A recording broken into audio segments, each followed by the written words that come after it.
હસતા લેવા ગ્રંથ અંગ 10મું સંશય વિવક્ત પરિઉત્તરકો, આ એનું નામ છે. હવે આનો અર્થ કરીએ તો બધા ઊંડા અર્થ છે, પણ અત્યારે એમાં જવું નથી. અત્યારે ચોપાઈ વાંચું છું. ચોપાઈ પહેલી, બિન ઉપાસન દાસ ન નિપજે, દાસ વિના ઇતિહાસ નાહી, હાસ વિના વિકાસ ન પાઈએ, બિન વિકાસ પ્રકાશ કાહી. બિન ઉપાસના દાસ ન નિપજે, દાસ વિના ઇતિહાસ નાહી, હાસ વિના વિકાસ ન પાઈએ, બિન વિકાસ પ્રકાશ કાહી. પરમ વિશેષ પરમશ્રેષ્ઠ કરુણાસાગર મહારાજ કહે છે કે સકર્તા સત્કેવલની ઉપાસના કર્યા સિવાય દાસત્વ ભાવ ઉત્પન્ન થાય નહીં. કોઈની આપણે ઉપાસના કરી, કોઈને માનીએ તો આપણને દાસ ભાવ ઉત્પન્ન થાય. દાસ ભાવ જ્યાં સુધી ઉત્પન્ન ન થાય ત્યારે આપણે એની સમોડિયા હોઈએ, અથવા હું એની કરતા અધિક છું એવો મને ભાવ રહે. આ ભાવ રદ ન થાય, હું એની જેવો છું એમ થઈ જાય. અથવા હું છે એ એના કરતા કંઈક ઉત્તમ છું, હોવું નહીં. એટલે કીધું સકર્તા સત્કેવલના ઉપાસના કર્યા સિવાય, કારણ કે કેવલની ઉપાસના સર્વશ્રેષ્ઠ ઉપાસના પહેલા નંબરની ચેતન ઉપાસના કીધું આને. ચેતન ઉપાસના સિવાય દાસત્વ ભાવ ઉત્પન્ન થાય નહીં, તથા પ્રેમ ભર્યો દાસત્વ ભાવ ઉત્પન્ન થઈ શકે નહીં. તો અતિહાસ એટલે આપણા પોતાના સ્વરૂપ સંબંધી અતિ આનંદ મળે નહીં. એને કીધું કોલો જે તને હમોળિયા હતા, તું અધિક હતો, એ આનંદ કેનો હતો? અહમનો. હું એ આનંદ કેનો હતો? હું લઉં કે ભાઈ હું તો છે એ લલિતભાઈ કરતા કંઈક શું વિશેષ છે એવું જયારે મારા મનની અંદર એ આનંદ હું લઉં, એ કેનો છે? વજન વાળો, ભાર વાળો. એના પક્ષની અંદર હું લઉં છું, અહમ લઉં છું. અહીંયા કેવું કીધું કે જે ચેતન પક્ષની અંદર દાસત્વ ભાવ તમારો ન આવે, જ્યાં સુધી તમે ઉપાસના ન કરો, ત્યાં એને તમે સેવવા મોડો, એની બે વાત માનો, એ કે એમ કરો, એની વાતને સમજમાં લ્યો, તો તમને એના પ્રત્યે ભાવ ઉત્પન્ન થાય. ભાવ ઉત્પન્ન થાય એટલે દાસત્વ ભાવ આવે. આ દાસત્વ ભાવ જ્યાં સુધી નથી આવતો ત્યાં સુધી નહીં થાય, ત્યાં સુધી પ્રેમ ભર્યો દાસત્વ ભાવ પ્રાપ્ત નહીં થઈ શકે. તો અતિહાસ એટલે આપણા પોતાના સ્વરૂપ સંબંધી અતિ આનંદ મળશે નહીં. અહમનો આનંદ મળશે, પણ એ તો ઝેર વાળો છે, એ વેર ઝેર વાળો છે. અહમનો એકથી અધિક દેખાવશું, નિર્મળ કરે એવો નથી. વજન વધારે ને મળ વધારે, રાગ દ્વેષ વધારે. બે વેપારીઓ હોય, બે ડોક્ટરો હોય, તો એની અંદર એકબીજા પ્રત્યે બે શિક્ષકો હોય, બે યોગીઓ હોય, એના વચ્ચે બે જ્ઞાનીઓ હોય, બે તપસ્વીઓ, એના વચ્ચે રાગ દ્વેષ થાય. તો એવો દાસત્વ ભાવ જ્યારે કોઈ એકના માટે કરી નાખે, તો દાસત્વ ભાવમાં છે એને અતિ આનંદ મળે. પણ આ આનંદ કોની યારે દાસત્વ ભાવ લગાડવો? તો એની કીધું સકર્તા કૈવલ્યની ઉપાસના કરવાથી. આ બાજુના દાસત્વ ભાવ લગાડી તો આપને દગા દેનારા છે. અને નિજ સ્વરૂપનો વિકાર રહિત શુદ્ધ આનંદ મળ્યા સિવાય, નિજ સ્વરૂપનો વિકાર રહિત શુદ્ધ આનંદ મળ્યા સિવાય, જ્યારે આ આનંદ મળે આપણા સ્વરૂપનો અને આપણે દાસત્વ ભાવ સ્વીકારીએ, ત્યારે અહમ ભાવનો હવે આનંદ નથી. આ આનંદ સ્વરૂપ ભાવનો છે અને આ વિકાર રહિત છે. પછી હું દાસત્વ ભાવ ક્યારે સ્વીકારું? કોઈનો કે મારાથી અધિક બળમાં હોય, અધિક બુદ્ધિમાં હોય, અધિક સત્તામાં હોય, અધિક પ્રતિષ્ઠામાં હોય, તો દોડીને જાઓ એટલે દાસત્વ ભાવ. એ કઈ હું એનો દાસત્વ ભાવ નથી સ્વીકારતો, એની ઐશ્વર્યતાનો દાસત્વ ભાવ સ્વીકારું છું. એ ઐશ્વર્યતા હોય જશે એટલે પછી મને એના પ્રત્યે પ્રીતિ રહેશે ને. એના પદને હું અત્યારે જે પદ ઉપર મુખ્યમંત્રી હોય ને, ભૂપેન્દ્રભાઈ, એની આજુબાજુ અને માથાને ઉઠશે,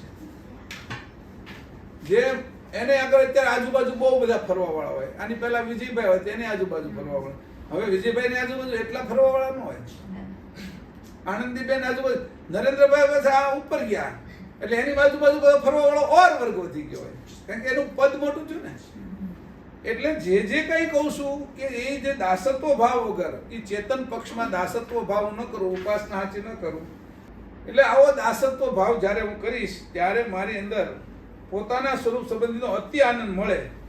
અને ત્યાં સુધી નિજ સ્વરૂપમાં વિકાર રહિત શુદ્ધ આનંદ મળ્યા સિવાય અવિકાસ એટલે સર્વ પ્રકારના બંધનથી મુક્ત એવું જે બ્રહ્મ તે સમજાય નહીં. આ તો આ જ્યારે હું પોતે આ બધાથી મુક્ત થાવ સગુણથી, ત્યારે મને બ્રહ્મ સમજાય. બ્રહ્મ શું છે? હું ખાલી કહી દઉં કે હું જ બ્રહ્મ છું, અહમ બ્રહ્માસ્મિ, એનાથી હું બ્રહ્મને સમજતો નથી. એ તો ઓલા ગુરુએ કીધું, તો આ બુકમાં લખ્યું છે કે બધા બ્રહ્મ છે, એટલે હું રોડ ઉપર બોલવા માંડ્યો હું જ બ્રહ્મ છું એમ. તો એ તો ભ્રમ થઈ ગયો, ભ્રમ ન થયો. આવા ભ્રમ લઈને આપણે ફરી છીએ તો એ કે ભ્રમ સમજાય નહીં. અને જ્યાં સુધી સોહમ ભ્રમની સમજ પડે નહીં ત્યાં સુધી આ સોહમ ભ્રમ એ સ્વતંત્ર પદ છેવટ પદ છે કે તે કરતા કેવલનો દિવ્ય પ્રકાશ છે તે વિશે શુદ્ધ સમજ પડે નહીં. જ્યાં સુધી તમને ભ્રમ ના સમજાય તો તમને સ્વતંત્ર પદ ના સમજાય. હજી આ બ્રહ્મ છે એને સ્વતંત્ર પદ આપણે સમજતા હોય પણ એ તો કૈવલ કરતાનો પ્રકાશ છે. કૈવલ છે એ પ્રકાશિત પુરુષ છે. સ્વતંત્ર પુરુષ કૈવલ છે, પ્રકાશ સ્વતંત્ર પુરુષ નથી. આપણો પડછાયો આપણે હારે જ હાલતો હોય, આપણી સાથે જ હોય અને એ સાથે સાથે ફરતો હોય તો એ પડછાયો તો જડમાં જડ છે, જડમાં જડ રીતે હાલે છે. આપણે જડ થઈને આપણી સાથે જ જાય છે પણ એ મારાથી પ્રકાશ છે, પડછાયો છે. એમ કેવલથી આ પડછાયો પ્રકાશ રૂપી પડછાયો છે. તો પદ સ્વતંત્ર પદ છે એ મારો પડછાયો નથી, હું છું. હું જ્યાં જાઉં ને પડછાયો પાછળ આવે છે. હવે મને એવી ઈચ્છા થઈ કે ભાઈ મારે છે ને છૈયા ચાલવું છે, એટલે ત્યારે પડછાયો ક્યાં જાય છે? હું જ્યારે કોઈ એવું બિલ્ડિંગ આવ્યું અને એની બાજુમાંથી પસાર થાઉં છું ત્યારે પડછાયો મહદ પડછાયાની અંદર સમાઈ જાય છે. હવે એ અદૃશ્ય રૂપે મારી યારે હાલે છે પણ એ દ્રશ્ય રૂપે દેખાતો નથી, કારણ કે હું હવે મકાનના કોઈ વૃક્ષના એના પ્રકાશમાં જેટલો સમય હાલી, એના પડછાયામાં જેટલો સમય એ પડછાયાને ખાઈ જશે. કારણ કે એ મહદ પડછાયો છે, મારા પડછાયાને ખાઈ જશે. પણ જો કોઈ કીડી મારા પડછાયામાં હાલશે તો મારો પડછાયો એ કીડીના પડછાયાને ખાઈ જશે. એ મોટો છે એ નાનાને ગ્રહણ કરી લેશે, ગ્રસી લેશે. તો એવો પડછાયો છે એને કીધું કે આ કેવી રીતે છે? તો કૈવલનો દિવ્ય પ્રકાશ તે વિશેની શુદ્ધ સમજ પડશે નહીં. કૈવલ કરતા સ્વતંત્ર પદ છે અને એનો પ્રકાશ છે એ અકર્તા છે. એની અંદર કર્તૃત્વ, આપણે અરે હાથ ઊંચો કરતો હોય તો કે એમાં કઈ કર્તૃત્વ નથી ભરેલું. પડછાયો આપણે આમ કરીએ તો હાથ ઊંચો કરે, આપણે પગ આગળ મૂકીએ તો પડછાયો પગ આગળ મૂકે, આપણે આમ ડોલી તો પડછાયો ડોલે, આગળ વળી તો આગળ વળે. તો એનો અર્થ એવો સમજો ને કે સ્વતંત્ર પદ છે, એ બધું જ કરે છે, એ બધું હલે છે, ચલે છે. આપને એમ લાગે છે કે આની અંદર તો ચેતનતા ભરેલી છે પણ એ પરતંત્ર પદ છે. આપણે હારે હાલે છે છતાંય પરતંત્ર પદ છે. એટલે વાસ્તવમાં મારી સાથે ચાલનારું મારું જે પડછાયા રૂપે જે આત્મ સ્વરૂપ છે એ પણ મારો પડછાયો છે. આ પડછાયાની વાત નથી કરી, આ તો શરીરનો પડછાયો છે. જે અંશનો પડછાયો આત્મા છે. અને આપણે એમ કે આત્મ સાક્ષાત થઈ ગયો એમ તો પૂજાવા મળે બધે. એને તો એમ થઈ જાય કે હું મોટું થઈ ગયું કે એટલે આત્મ સાક્ષાત્કાર કર્યો. તે આત્મ સાક્ષાત્કારને તો આપણે કઈ ગણતા નથી કે આત્મ સાક્ષાત્કાર એ તો તમે પડછાયાનો સાક્ષાત્કાર કર્યો. આ લોકો એવું કર્યું હતું કે આ જે રાજા હતા ને એના પડછાયાને છે એ બધા હાર ને તોરા ને એવું બધું પહેરાઈને આવ્યા કે આ રાજા છે, પણ એ પડછાયો છે. એટલે આપણે બધા જે બ્રહ્મ સ્વતંત્ર પદ સમજીએ છીએ, સ્વતંત્ર નથી. અને આપણે બધી જ આરત છે એના હાર એને આ બધા એ બ્રહ્મને પહેરાવી દીધા, કેવલ મૂકી દીધા. કેવલનો પડછાયો છે બ્રહ્મ. સોપાય કહો પરપરસેન અસર બાકી બ્રહ્મ સનાતન સબર ભર્યો સગળે શૂન્ય મોજાર કૈવલ પુરુષનો પ્રકાશ છે જાણે કોઈ સંત હિસાર રાયમાં રસના બેરુતણી દરિયા બુંદની માં અજબ ખેલ એવો કર્યો ખળી શકે નહીં કોઈ ધન્ય ધન્ય એ કીર્તારને વિશે બધોય પ્રપંચ હો મન મૂળ. તારું મૂળ તો વિચાર, મૂછું મઢમાં હોશિયારી કરીમાં તારું મૂળ તો વિચાર. અસલ બાકી તારું મૂળ તો વિચાર. આગળનું બોલો, આગળની ચોપાઈ બોલી જે પહેલા બોલ્યા ને એ બોલો એટલે એનો અર્થ સારો અર્થ કરી નાખો. હા હા બ્રહ્મ સનાતન ના ને બ્રહ્મ સનાતન સબર ભર્યો સગળે શૂન્ય મોધાર કૈવલ પુરુષનો પ્રકાશ છે જાણે કોઈ સંત હિસાર. આ કોણ જાણે કે આ જે બ્રહ્મને જાણવું છે તો એ કોણ જાણે? કે સંત જે સાર રૂપે જાણે કે આ મારો પડછાયોની અંદર કર્તૃત્વ દેખાય છે પણ એ અકર્તા છે, મારા કારણે કર્તૃત્વ છે. એટલે એ જે પડછાયા જેમ જ તે બ્રહ્મ છે એ એનો પડછાયો છે. આપણો પડછાયો છે એ કાળો છે અને બ્રહ્મ કેવલનો પડછાયો છે એ પ્રકાશ વાળો છે. વાત સમજો, કૈવલ પુરુષનો પ્રકાશ છે એ રીતે. હા, એ રીતે એનો પ્રકાશ છે એ એનો પ્રકાશ એ પડછાયો છે. પડછાયાની અંદર અકર્તૃત્વ છે અને વ્યાપક છે. જે વચ્ચે પડેલો હીરો હોય તો એનો પ્રકાશ હીરાનો છે એ ચારેય બાજુ હોય એની. એવી રીતે હીરો નીચે પણ પ્રકાશિત થતો હોય. હીરાને નીચેની સાઈડની અંદર અપ્રકાશિત ન હોય હીરો. એટલે પડછાયો ને એમ સાબિત થયું ને, પાછલો નહીં. એટલે એની કોઈ પણ જગ્યાએ છે ઈ એનો જે પ્રકાશ પડે છે ઈ જ એનો પડછાયો છે. હા, પ્રકાશ જ આપણો પડછાયો છે ઈ કાળો છે, એનો કાળો નથી. અને ઈ કોનાથી પડ્યો હતી કે ઈ પરતંત્ર પદ છે. વેદાંતમાં જ્યારે એવું કહેતા કે જ્યારે પ્રાણ શુદ્ધ થઈ જાય, અંતઃકરણ શુદ્ધ થાય એટલે પ્રાણ શુદ્ધ થાય. પ્રાણ શુદ્ધ થાય એટલે તમને પ્રકાશનો જે અનુભવ થાય એ જ આત્મ સાક્ષાત્કાર. એવું કે એટલે જે ભાસ પડ્યો એ ભાસને જ એને આત્મ સાક્ષાત્કાર કીધો. તો ભાસ કોનો છે એ ત્યાં લોકો જોઈ શક્યા નહીં. ભાસ્કર કોણ છે ઈનો જોઈ શકે. ભાસનો કરનાર એનું નામ ભાસ્કર. ભાસ એટલે પ્રકાશ અને એ ભાસનો કરનાર એટલે ભાસ્કર કોણ છે? ભાસ્કર એટલે સૂર્ય, એનો પ્રકાશ. કોનો પ્રકાશ છે એ ખબર જ ના પડી. એટલે અહીંયા કીધું અત્યારે કે આ જે મારો પ્રકાશ છે, હું અરીસામાં જોઉં તો અરીસાની અંદર એ દેખાય છે. હાથી ઊંચો કરે છે, હું નમું છું નમું, મારા ચાંદલો અહીંયા કરું છું, ચાંદલો એ કરે છે.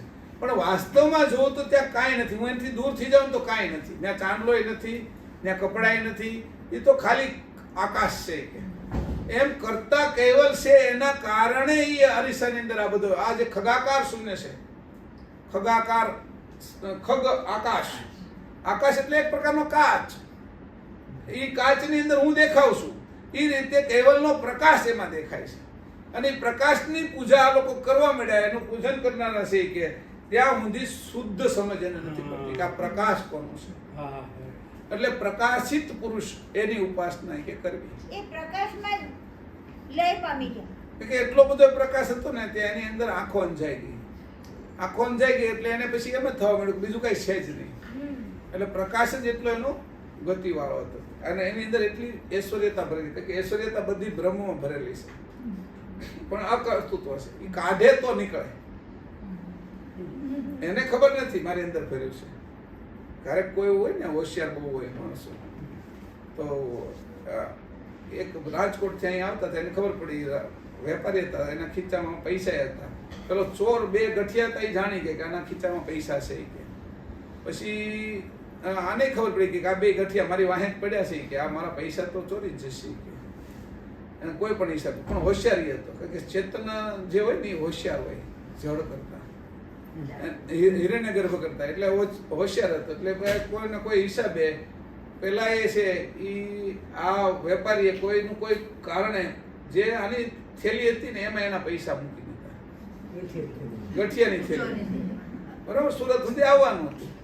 એટલે લાંબો પાંથ હતો, એટલે ઉપાધિ કઈ રહે નહીં. ઓલાની થેલી તો એમને પેક હતી, એમાં મૂકી દીધા. એટલે આ નિશ્ચિત હોઈ ગયો.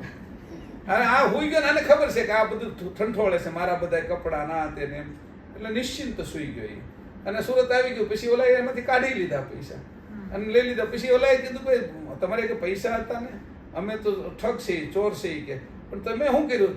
કે હું ઠગને પણ ઠગી જાઉં છું. આ તમારે અંદર મૂકી દીધું. આને શું કર્યું?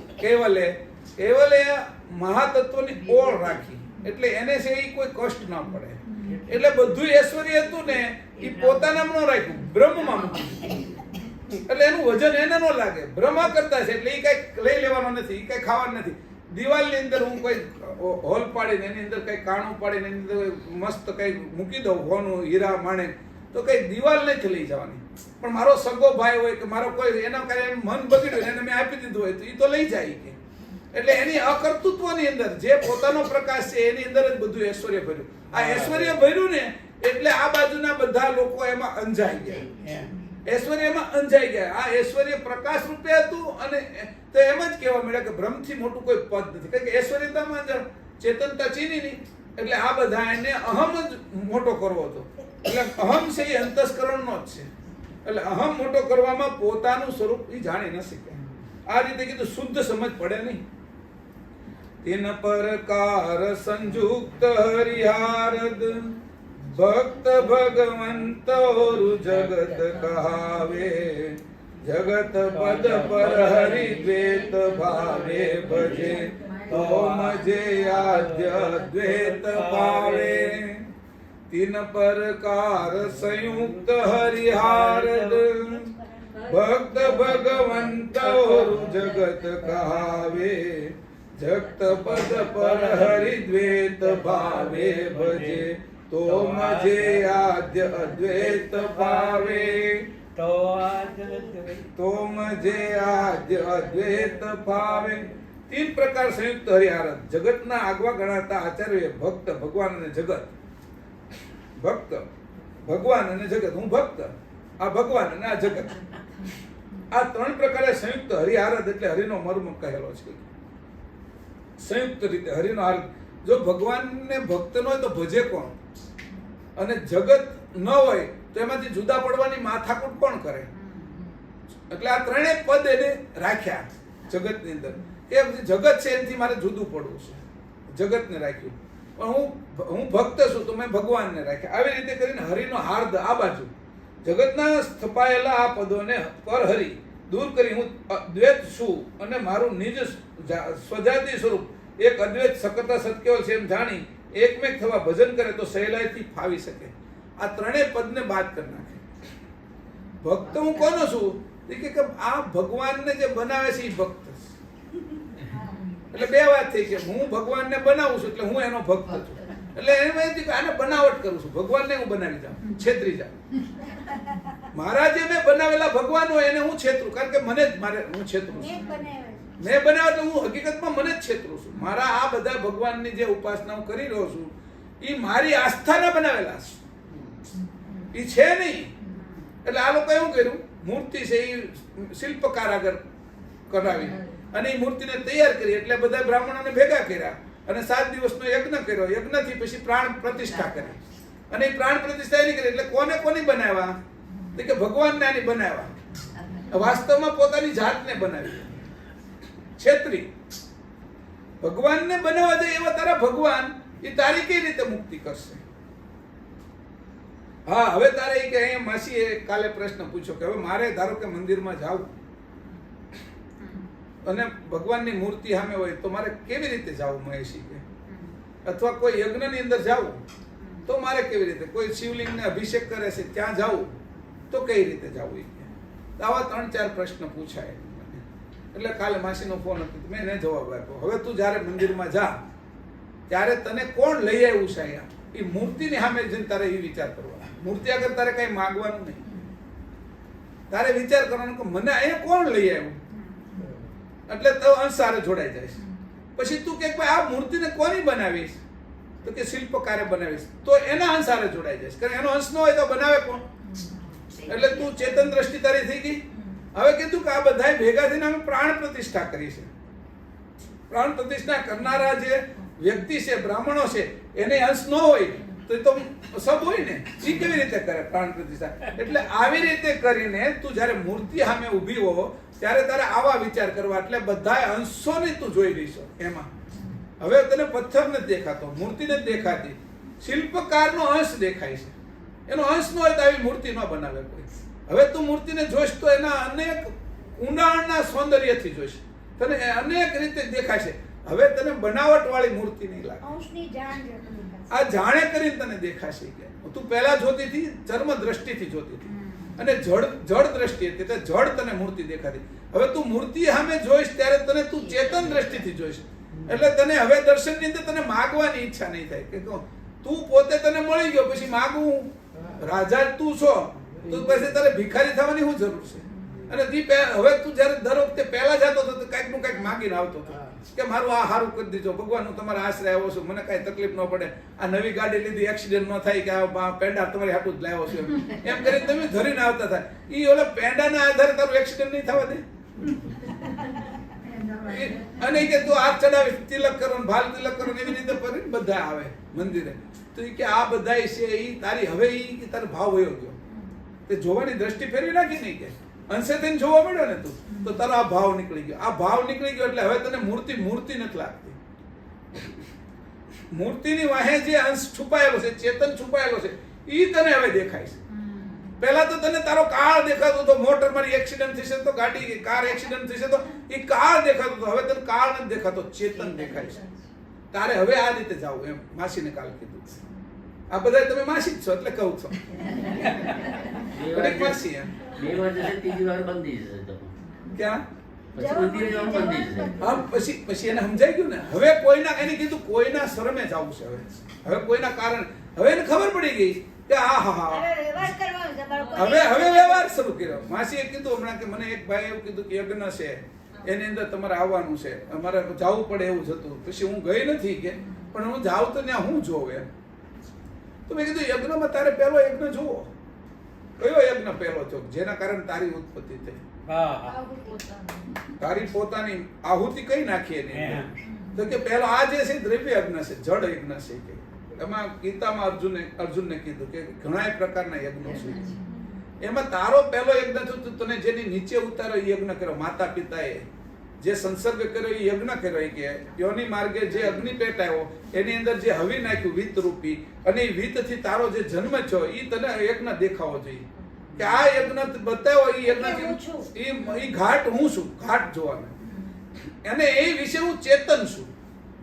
આ રીતે તને જ્યારે યજ્ઞ દેખાશે ત્યારે એ દ્રવ્ય યજ્ઞ તારે નીકળી જશે અને તું એમાં ચેતન ઉતરો છે. આ યજ્ઞમાં આ જળ ઘાટ ની અંદર ઉતરો છો તો ચેતન તું, એટલે તું તારું ચેતન સ્વરૂપ તને એ દેખાવા મળશે. પછી જ્યાં યજ્ઞ કરે છે એ રીતે તને હવે દેખાવા મળશે. જે યજ્ઞમાં બેઠા છે યજમાનો એ રીતે દેખાવા મળશે તને. તો આ જે દ્રશ્ય અગ્નિ છે એ દ્રશ્ય અગ્નિ બાદ થઈ જશે. તારે જયારે ત્યાં ઊભું રહેવાનું આવે છે ત્યારે તારો વિચાર છે ચેતન દ્રષ્ટિએ થઈ ગયો.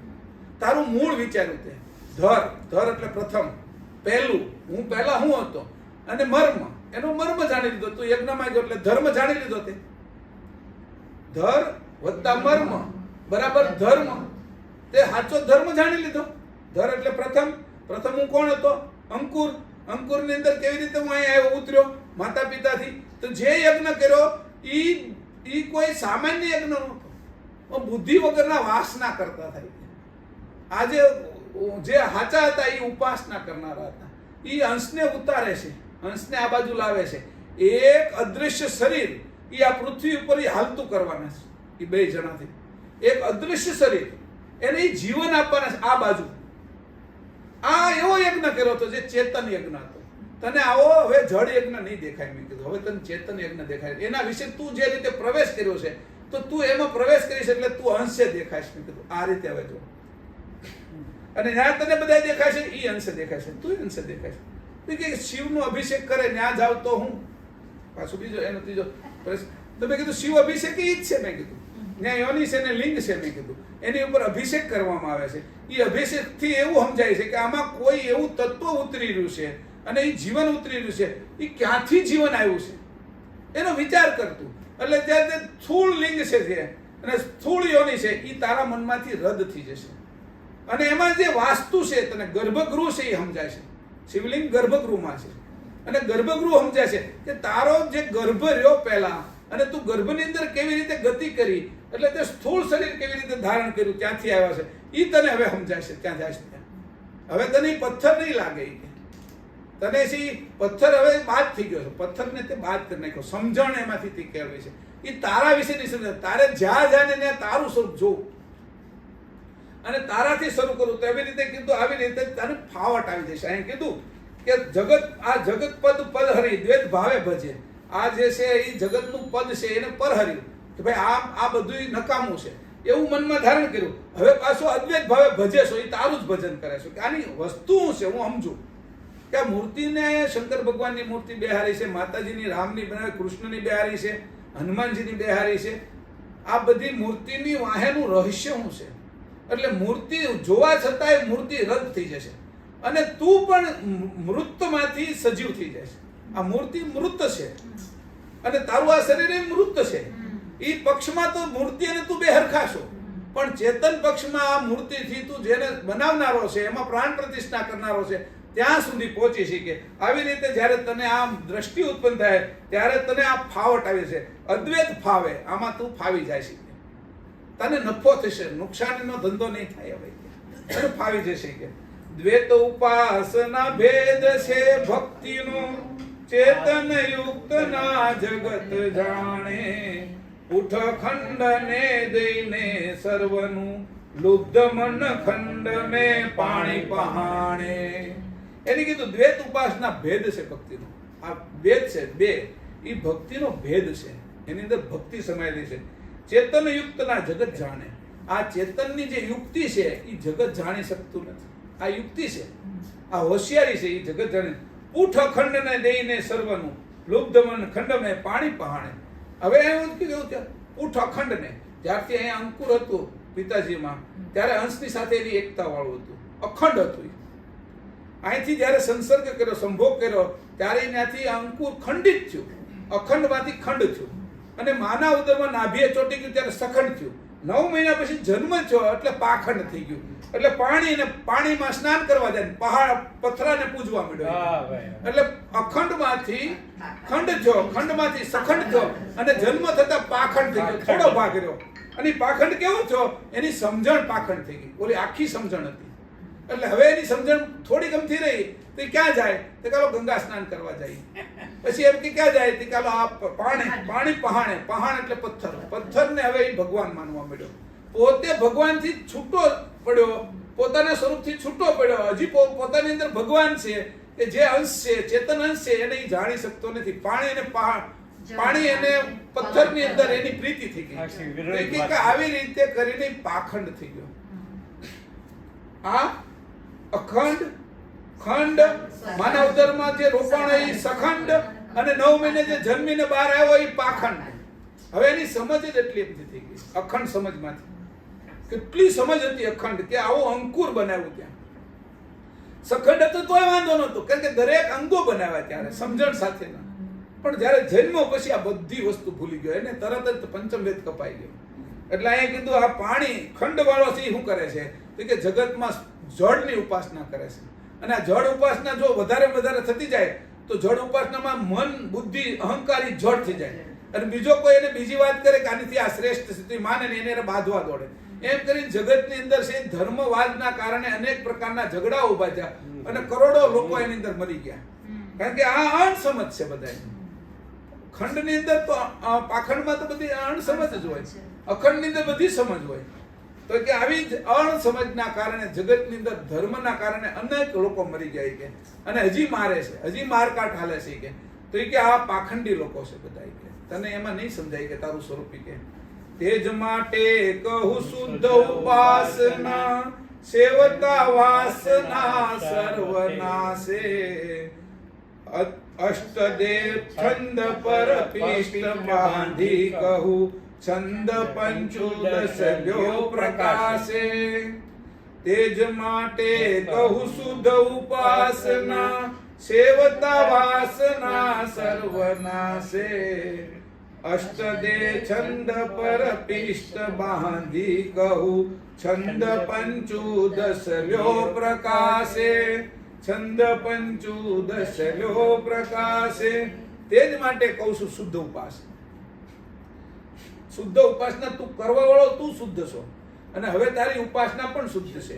હવે જડતા તને આવશે નહીં. અને જો આવું જગત આખું જળ થઈ જશે કે, તો આ વરસાદ કોના માટે કરે? જળ માટે તો વરસાદ કરાય નહીં, ચેતન માટે વરસાદ કરાય. તો ઉમંગ નહીં થાય વરસાદ નહીં. બધા જો જળ ઉપાસનામાં લાગી જશે તો વરસાદને ઉમંગ નહીં આવે વરસવાનો. જો ચેતન હોય તો વરસવાનો. તો જ્યારે વરસાદ નહીં થાય તો જગતમાં છે એ પર્યાવરણનો નાશ થઈ જશે. અને નાશ થઈ જશે એટલે પછી આ વરસાદ છે આ બધું જ નાશ પામશે કે વરસાદ વગર. અને નાશ થશે તો જગત નવું રચવું હોય તો બહુ મહેનત પડશે કે મને. તો આ જે જળ ઉપાસના છે એને બાદ કરી, કે જળ ઉપાસના તું બાદ કરી. અને આ રીતે તને શુદ્ધ ઉપાસના દેખાડું છું કે સેવતા વાસના સર્વનાશ. તું જો શુદ્ધ ઉપાસનાની સેવન કરીશ તો એ કે વાસના બધી તારી નાશ પામશે. એક પ્રકારની વાસના તારી અંદર રહેશે નહીં કે. હવે એને કીધું આ રીતે મેં આ ઉપાસનાના આ 25 આમાં કીધું છે. એટલા જ માટે શુદ્ધ ઉપાસના કહું છું. એટલે અહીંયા એવું કીધું 35મા અંગમાં ઉપાસનાનો ભેદ ખુલાસો કર્યો છે, એમ સંપ્રદાયની માન્યતા છે. પણ અમને તો એવી વ્યાજબી લાગતી નથી, કારણ કે 15 અને 10 મળી 25 ઉપરાંત પાછળના 10 અંગ પણ ગણી લઈ 35 ગણવા એ ચોપાઈના અર્થ સાથે કઈ રીતે બંધ. એટલે કીધું કે આ અહીંયા કહે છે કે 15 થી લઈ અને 25માં આ જે ચોપાઈ આપણે શું કીધું અંગ છે ત્યાં સુધી ઉપાસના મેં મૂકી છે, પણ એ ભેદવાળી સમજણવાળી ઉપાસના છે. એટલે આ 10મું અંગ છે. પછી 15માંથી લઈને 25મા સુધી શુદ્ધ ઉપાસના કેમ કરવી એ સમજાયું છે. આ જ હસતા લેવાનું કે શુદ્ધ ઉપાસના કેમ કરવી, જેના કારણે તને પોતાના સ્વરૂપની એટલે કે શુદ્ધ ઉપાસના તને સેવતા આ બધી વાસનાનો નાશ કરી નાખશે. આપણે અત્યારે કેટલા પ્રકારની વાસનાઓ ભરેલી હોય. આ વાસના છે જીવાત્માની છે, તારી નથી. તો વાસના છૂટી પાડશે એટલે તું આત્મ સ્વરૂપે થશે, અને આત્માને સમજણ આવશે અને વિવેક થશે એટલે અંશ સ્વરૂપે થઈ જશે. એટલે આ વાસનાનો નાશ કરીશ જે તને નીચે બાંધનારી છે કે એનું મેં જ્ઞાન 15 થી લઈને 25મી ચોપાઈ સુધી આ 10 અંગોની અંદર ભરીને આપ્યું છે. તો આને તું વાંચજે. આવી રીતે અહીં વાત કરી. હવે 5મી ચોપાઈ. તેજ ઉપાસના તન મન દેઈને શામ સહેન સ્નેહીને પામવાને કહે કુવેર સહુ કહેર કર તવ તજો તો ભજો ભવ દુઃખ વામવાને. તેજ ઉપાસના તન મન દેઈને શામ સહનીને પામવાને કહે કુવેર સહુ કહેર કર તવ તજો તો ભજો ભવ દુઃખ વામવાને. તો ભજો ભવ દુઃખ વામવાને. જો તે ઉપાસનાનો પરમ ભેદ જાણી શ્યામ સ્નેહી એટલે કેવલ કરતાને પામવા હોય તો તેમને તનમન અર્પણ કરી રહો. તનમન અર્પણ કરી રહ્યો તો અર્પણ કરનાર હું કોણ? એટલે અંશ તો હજી છૂટો રહ્યો. અર્પણ કરનાર હું તો અંશ છે.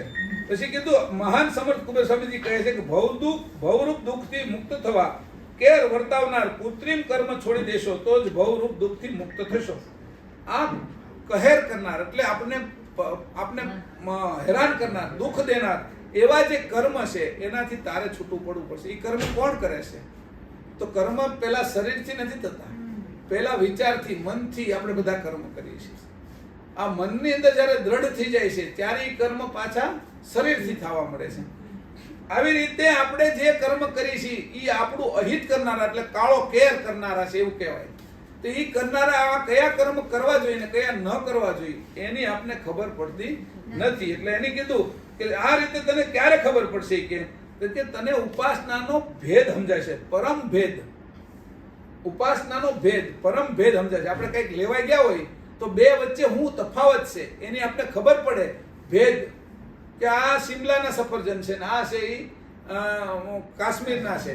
પછી આની વસ્તુ છે જે આ ચીકુ છે ભાઈ આ બાજુ દાહણોના છે, અને આ ચીકુ છે એ આપણે કચ્છના છે.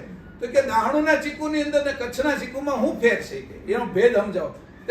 જે દાહણોના ચીકુ છે એની અંદર ઈળો પડી જાય છે, અને જે પેલા જે કચ્છની પાકેલા છે એ બધા એટલા બધા તપીને પાક્યા છે એની અંદર ઈળો જલ્દી નથી પડતી. સમજાણું? તો એની અંદર કીધું કે આ વચ્ચેનો તને ભેદ, પરમ ભેદ જાણી જાય છે કે તારા સ્વરૂપની અને આ પરમ ભેદ. એટલે પછી તું જે કેવલ કરતા કોણ છે એને મારે કઈ રીતે પ્રાપ્ત કરવા, મન બુદ્ધિ ને અહંકાર ચિત્ત અંતસ્કરણથી બાદ કરી અને અંશે થઈને પ્રાપ્ત કરવાની એની તને રીત આવડી જશે. હવે આખી સાખી કીધી.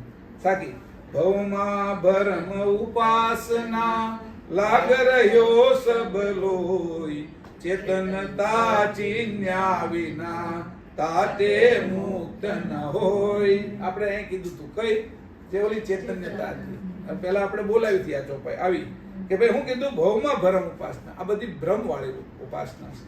એની અંદર તારું સ્વરૂપ ક્યાંય દેખાશે નહીં. છેલ્લે તારા હાથમાં કાંઈ નહીં, છેલ્લે કાંઈ નહીં આવે. જેમ લતા મંગેશકરને થયું કે હું ભૂલાઈ ગયું કે કરવાનું કંઈક હતું જે મને પ્રાપ્ત કરવાનું હતું એના બદલે આટલો સમય આમાં ખોટો હોય ગયો. તો એને સમજાણું, બાકીના બધા સમજાય છે નહીં.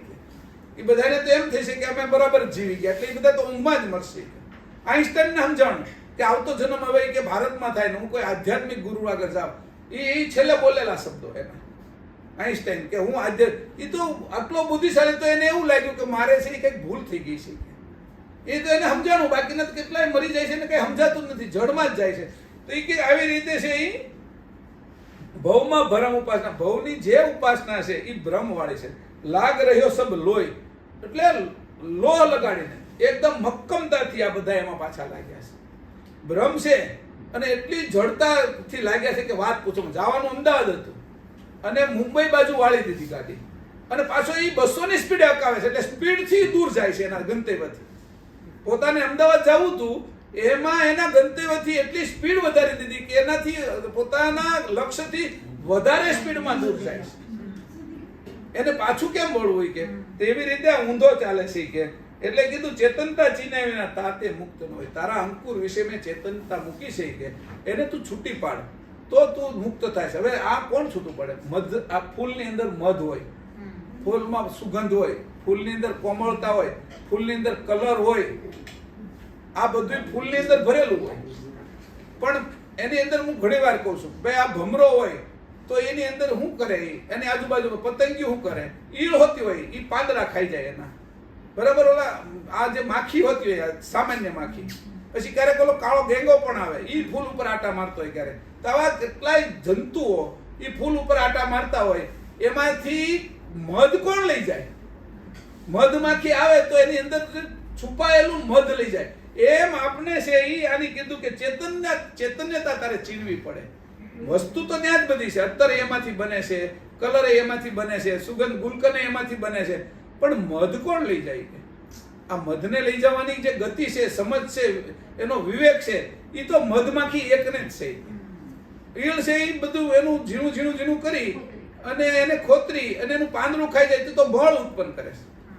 ભમરો છે એને તોડી નાખે છે એમાં ચાંચ મારી, પણ મધમાખી તો એટલી હોશિયાર છે કે ફૂલને ફૂલ રહેવા દે છે, એને તોડતી નથી, હોશિયારીથી એમાં બેસે છે, એને તકલીફ નથી પડવા દેતી. આપને બધાને કરડી જાય પણ ફૂલને કરડે નહીં, કારણ કે એનું પોષણ છે, અને એની અંદરથી પાછું મધ ખેંચી લે છે અને એ પાછું એના પૂડામાં મૂકે છે હોશિયારીથી.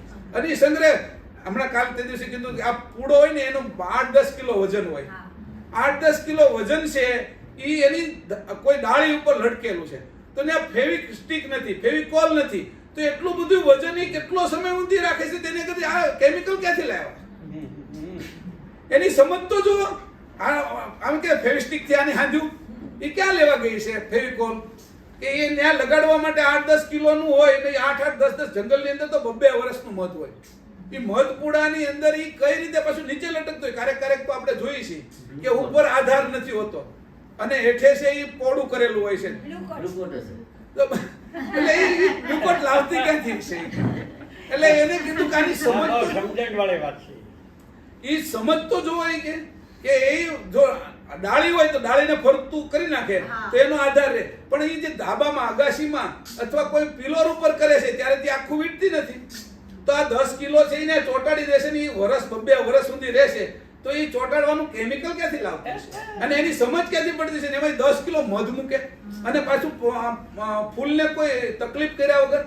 કે આવી રીતે તારે ચેતનતા ચીનવાની છે. આ કેટલી હોશિયારી ઓલા એક મધમાખીને આપી, એટલે એ મધમાખી હોશિયાર છે. મધમાખી ઉછેરના કેન્દ્રો બને છે. આ ઓલી માખીને તો આપણે મારી નાખવા માટે ડબ્બા મૂકવા પડે છે. મચ્છર હાટું તો આપણે પેલા લઈ આવી છીએ, રેકેટ લઈ આવી છીએ, તો એ બધાને મારવાનું. મધમાખીને આપણે મારતા નથી. કેમ નથી મારતા? એની હોશિયારી છે. એટલે જેની અંદર હોશિયારી આવે છે એને કોઈ મારતું નથી, એની આગળથી બધા સમજ લે છે. આવી એક આ વસ્તુ છે એને કીધું. હવે એના કારણે શું થાય છે કે ફૂલની અંદર રીતે મધમાખી બેસે છે ને એટલે મધ આવે છે. માને બાળક જન્મે છે એટલે દૂધ આવે છે કે એને એની હારે ફૂલ હારે મધમાખી પ્રેમ કરતા શીખી છે. આપને બધાને કરડી જાય તો આમ મોટું ઢીમચું થઈ જાય અને ક્યારેક ઇન્જેક્શન લેવા પડે, પણ ફૂલને ક્યારે કરડતી નથી. એની હારે એની પ્રીતિ છે ને એમાંથી મધ લે છે ખાલી. અને પગની અંદર છે એ પાછું પોડું ઉચકી દઈ જાય છે, એ પોડું ને જમાવે છે ને એમાં મધ મૂકે. એનું મધ નીચે નથી પડતું, હોલ હોય છે તોય આમ નીચે પાણીની જેમ પડતું નથી. ત્યાંથી લઈ લ્યો ને પછી તમે આમ નીચું તોય પડે, પછી આપણે આપણા ગ્લાસમાંથી નાખીએ તો એને ચોટે નહીં. એની કેવી હોશિયારી કરી કે પાણી ત્યાં એમને ચોટી રહે 6 મહિના 8 મહિના વર્ષ 2 વર્ષ સુધી. તો કે આટલી હોશિયારી જેને છે એ જ આ ચેતનતા ચીની એક છે.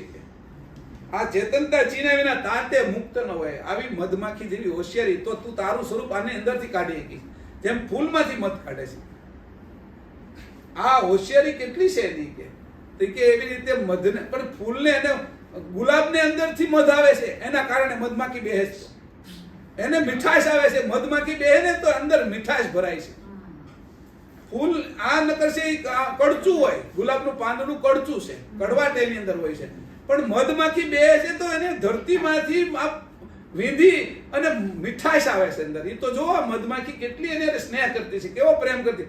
આવી રીતે તું તારી સાથે ને તારા કર્તા સાથે પ્રેમ કર તો તને પોતે આવી જ જાણ આવશે કે તો તારી પણ મુક્તિ થશે. કે સ્થાવર જંગમ જલ થલ ચેતન સુચેતન તિનકે પત પ્રીછા વિના જડ પૂજે તન મન. સ્થાવર જંગમ જલ થલ ચેતન સુચેતન તિનકે પત પ્રીછા વિના જડ પૂજે તન મન.